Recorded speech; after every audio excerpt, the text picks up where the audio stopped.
पर पहला प्रश्न है, भारत की 15वीं नई राष्ट्रपति कौन बनी है? तो देखिए, भारत की नई महिला राष्ट्रपति बनी है जिनका नाम है द्रौपदी मुर्मू। तो इसका आंसर ये हो जाएगा। देखिए, कौन से नंबर की राष्ट्रपति बनी है? तो ये 15वें नंबर की भारत की राष्ट्रपति बनी है। देखिए, द्रौपदी मुर्मू ये बीजेपी वाले एनडीए गठबंधन की उम्मीदवार थीं। इन्होंने किसे हराया है विपक्ष में? तो इन्होंने विपक्ष में यशवंत सिन्हा को हराया है। देखिए, इसके अलावा बता दूँ, जो राष्ट्रपति चुनाव हुए हैं 2022 में, तो 18 जुलाई को मतदान हुआ था, 21 जुलाई को मतगणना हुई और अब द्रौपदी मुर्मू 25 जुलाई को शपथ ग्रहण करेंगी। और देखिए, बात करें कि ये किसका स्थान लेंगे, यानी कि इनसे पहले राष्ट्रपति कौन थे? तो भारत के 14वें नंबर के राष्ट्रपति रामनाथ कोविंद जी थे, जिनका कार्यकाल 25 जुलाई 2017 से शुरू हुआ था और ये 24 जुलाई 2022 तक रहेंगे।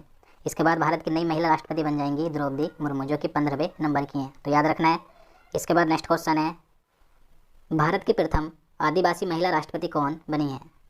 तो देखिए, भारत के जो 15वें नंबर की राष्ट्रपति बनी है द्रौपदी मुर्मू, तो ये भारत की ऐसी राष्ट्रपति बन गई हैं जो कि आदिवासी हैं, यानी कि भारत की प्रथम आदिवासी महिला राष्ट्रपति कौन बनी है?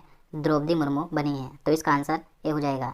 देखिए, इसी के साथ ये आज़ादी के बाद जन्मी भारत की पहली राष्ट्रपति भी है, यानी कि अभी तक कोई भारत का ऐसा राष्ट्रपति नहीं हुआ है जिसका जन्म आज़ादी के बाद यानी कि 1947 के बाद हुआ हो। जबकि द्रौपदी मुर्मू का जन्म 20 जून 1958 को हुआ था, यानी कि आज़ादी के बाद जन्मी भारत की पहली राष्ट्रपति कौन है? तो द्रौपदी मुर्मू है। और जो प्रधानमंत्री नरेंद्र मोदी जी हैं, वे भी ऐसे पहले प्रधानमंत्री हैं जिनका जन्म आज़ादी के बाद हुआ था, तो याद रखना है। इसके बाद अगला क्वेश्चन है, भारत की दूसरी महिला राष्ट्रपति कौन बनी है? तो देखिए, आप सभी जानते हैं भारत की पहली महिला राष्ट्रपति कौन थी? तो प्रतिभा देवी सिंह पाटिल थी, जबकि अब भारत की दूसरी महिला राष्ट्रपति बन गई हैं द्रौपदी मुर्मू। तो इसका आंसर ये हो जाएगा। इनसे पहले भारत की पहली महिला राष्ट्रपति प्रतिभा देवी सिंह पाटिल थी, जो कि 12वें नंबर की बनी थी। इनका कार्यकाल 2007 से 2012 तक था। इसके बाद अगला क्वेश्चन है, देश की पहली आदिवासी महिला राज्यपाल कौन है? तो देखिए, भारत के किसी राज्य की पहली आदिवासी महिला राज्यपाल भी कौन बनी थी? तो द्रौपदी मुर्मू ही बनी थी। तो इसका आंसर ये हो जाएगा। द्रौपदी मुर्मू ये झारखंड राज्य की पहली महिला राज्यपाल और पहली आदिवासी महिला राज्यपाल बनी थी। इनका कार्यकाल 2015 से 2021 तक का था और ये झारखंड की 9वीं राज्यपाल बनी थी। अब देखिए, इनके बारे में और महत्वपूर्ण पॉइंट्स बता दूँ। द्रौपदी मुर्मू 1997 में रायरंगपुर से नगर पंचायत की पार्षद बनी थी और सन 2000 से 2009 तक ये 2 बार रायरंगपुर से विधायक भी बनी थी। इसी के साथ देखिए, सन 2000 में ही ओडिशा सरकार ने परिवहन वाणिज्य मंत्री भी बनी थी और 2013 में द्रौपदी मुर्मू बीजेपी एसटी मोर्चा की राष्ट्रीय कार्यकारिणी सदस्य भी बनी थी और 2015 में ये झारखंड राज्य की 9वीं राज्यपाल बनी थी। तो ये सभी पॉइंट याद रखने इनके बारे में महत्वपूर्ण है। इसके बाद आगे बात करें, क्वेश्चन नंबर 5 है, राष्ट्रपति द्रौपदी मुर्मू का जन्म कब हुआ था? तो देखिए, द्रौपदी मुर्मू का जन्म हुआ था 20 जून 1958 को। तो इसका आंसर बी हो जाएगा। देखिए, इनका जन्म 20 जून 1958 को ओडिशा राज्य के मयूरभंज जिले के बेदापोसी गांव में एक संथाल आदिवासी परिवार में हुआ था। देखिए, इनकी जाति की बात करें तो ये संथाल आदिवासी समुदाय से हैं और जो संथाल आदिवासी समुदाय है इसे भारतीय संविधान में अनुसूचित जनजाति में रखा गया है। देखिए, भारतीय जनता पार्टी से हैं और ये भारतीय जनता पार्टी में 1997 में शामिल हुई थी। इनके पिता का नाम बिरंची नारायण टुड्डू है, माता का नाम है किनगो टुड्डू। देखिए, इनके पति का नाम था श्याम चरण मुर्मू और देखिए, इनके 3 संतान थी, 2 बेटे थे जिनकी मौत हो चुकी है और इनकी एक बेटी है इस समय जिनका नाम है इतिश्री मुर्मू। इसके बाद नेक्स्ट क्वेश्चन है, द्रौपदी मुर्मू को किस वर्ष नीलकंठ पुरस्कार मिला था? तो देखिए, भारत की जो 15वीं राष्ट्रपति बनी है द्रौपदी मुर्मू, तो इन्हें वर्ष 2007 में नीलकंठ पुरस्कार से सम्मानित किया गया था। तो इसका आंसर बी हो जाएगा। अब देखिए, इन्हें यह पुरस्कार क्यों मिला था? तो 2007 में ओडिशा विधानसभा के द्वारा इन्हें वर्ष की सर्वश्रेष्ठ विधायिका होने पर यानी कि सर्वश्रेष्ठ विधायक चुने जाने पर इन्हें नीलकंठ पुरस्कार से सम्मानित किया गया था। तो याद रखना है। इसके बाद नेक्स्ट क्वेश्चन है, क्वेश्चन नंबर 7 है, राष्ट्रपति को पद की शपथ कौन दिलाता है? तो देखिए, राष्ट्रपति को शपथ कौन दिलाता है यानी कि इसकी नियुक्ति कौन करता है?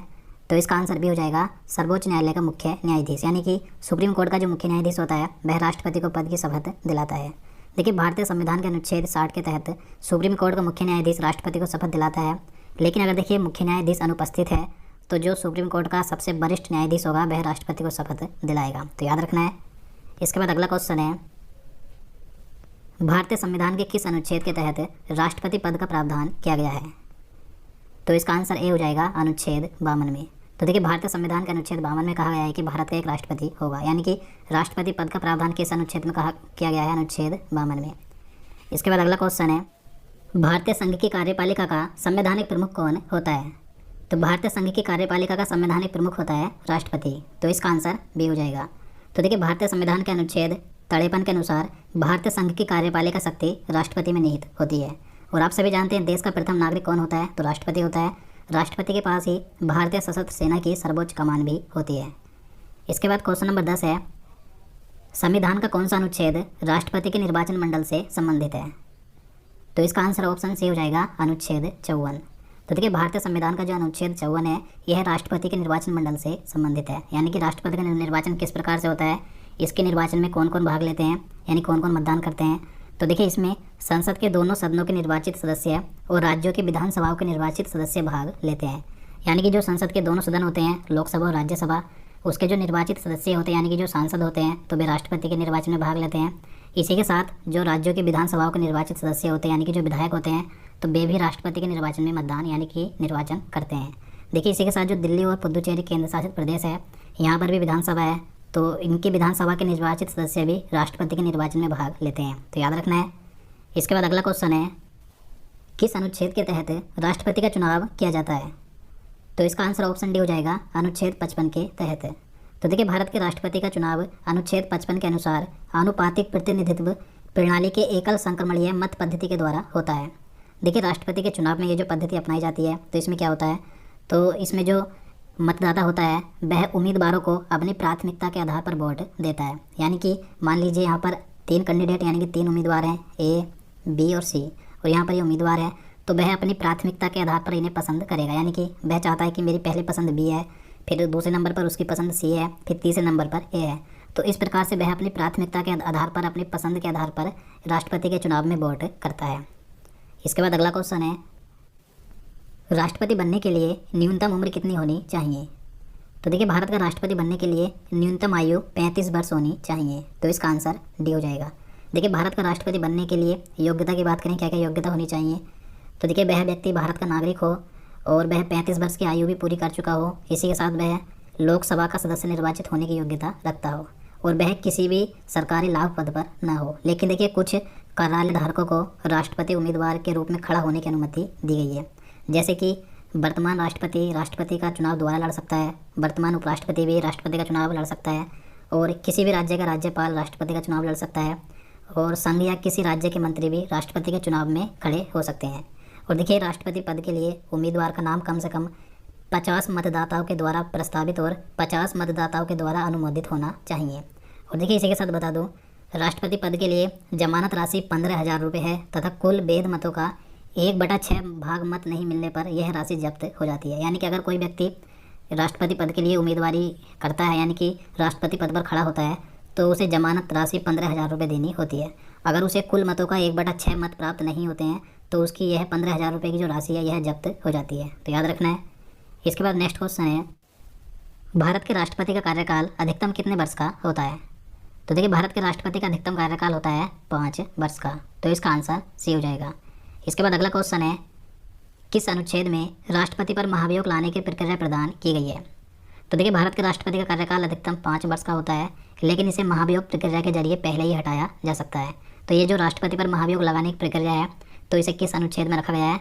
तो अनुच्छेद 61 में। तो इसका आंसर बी हो जाएगा। अनुच्छेद 61 के तहत राष्ट्रपति पर महाभियोग लगाया जा सकता है।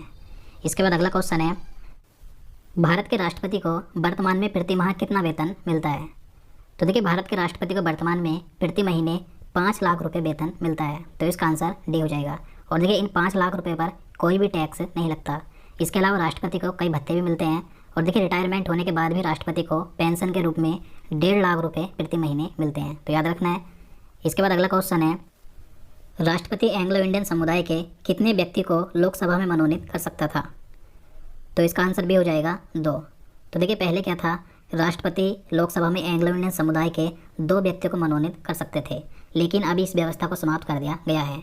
भारतीय संविधान में जो 104वां संविधान संशोधन किया गया था, यानी कि जो 126वां बिल था, तो इसके तहत इसे समाप्त कर दिया गया है। यानी कि राष्ट्रपति अब लोकसभा में 2 एंग्लो इंडियन समुदाय के व्यक्तियों को मनोनीत नहीं कर सकते, लेकिन राज्यसभा में अब भी राष्ट्रपति 12 सदस्यों को मनोनीत कर सकते हैं, जबकि लोकसभा में नहीं कर सकते। तो याद रखना है। इसके बाद अगला क्वेश्चन है, किस अनुच्छेद में राष्ट्रपति को क्षमादान की शक्तियाँ दी गई हैं?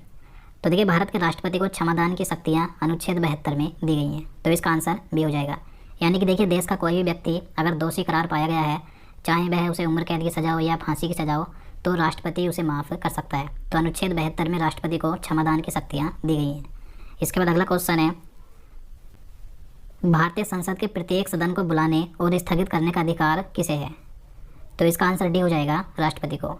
तो देखिए भारतीय संविधान के अनुच्छेद 85 के 1 के तहत भारतीय संसद के प्रत्येक सदन को, यानी कि लोकसभा हो चाहे राज्यसभा हो, तो इसे आहूत करने यानी कि बुलाने और स्थगित करने का अधिकार किसे है? तो राष्ट्रपति को है। देखिए इसके अतिरिक्त जो संसद के दोनों सदनों की संयुक्त अधिवेशन होता है, संयुक्त बैठक होती है, जो कि अनुच्छेद 108 के तहत होती है, तो इसको किसके द्वारा बुलाया जाता है? तो राष्ट्रपति के द्वारा बुलाया जाता है, तो याद रखना है। इसके बाद अगला क्वेश्चन है, क्वेश्चन नंबर 19 है, भारत की प्रथम महिला राष्ट्रपति कौन थी?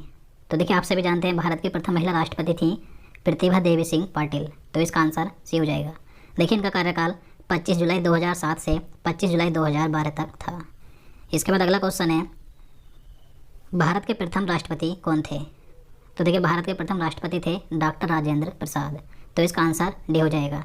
ये लगातार 2 बार भारत के राष्ट्रपति बने थे। इनका कार्यकाल 26 जनवरी 1950 से 13 मई 1962 तक था। इसके बाद अगला क्वेश्चन है, भारत के प्रथम मुस्लिम राष्ट्रपति कौन थे? तो देखिए भारत के प्रथम मुस्लिम राष्ट्रपति थे डॉक्टर जाकिर हुसैन, तो इसका आंसर ए हो जाएगा। इनका कार्यकाल 13 मई 1967 से 3 मई 1969 तक था। इसके बाद अगला क्वेश्चन है, निर्विरोध चुने गए भारत के एकमात्र राष्ट्रपति कौन है? तो देखिए निर्विरोध चुने गए यानी कि बिना इलेक्शन के चुने गए भारत के एकमात्र राष्ट्रपति कौन है अभी तक? तो नीलम संजीव रेड्डी हैं, तो इसका आंसर सी हो जाएगा। देखिए नीलम संजीव रेड्डी का कार्यकाल 25 जुलाई 1977 से 25 जुलाई 1982 तक था।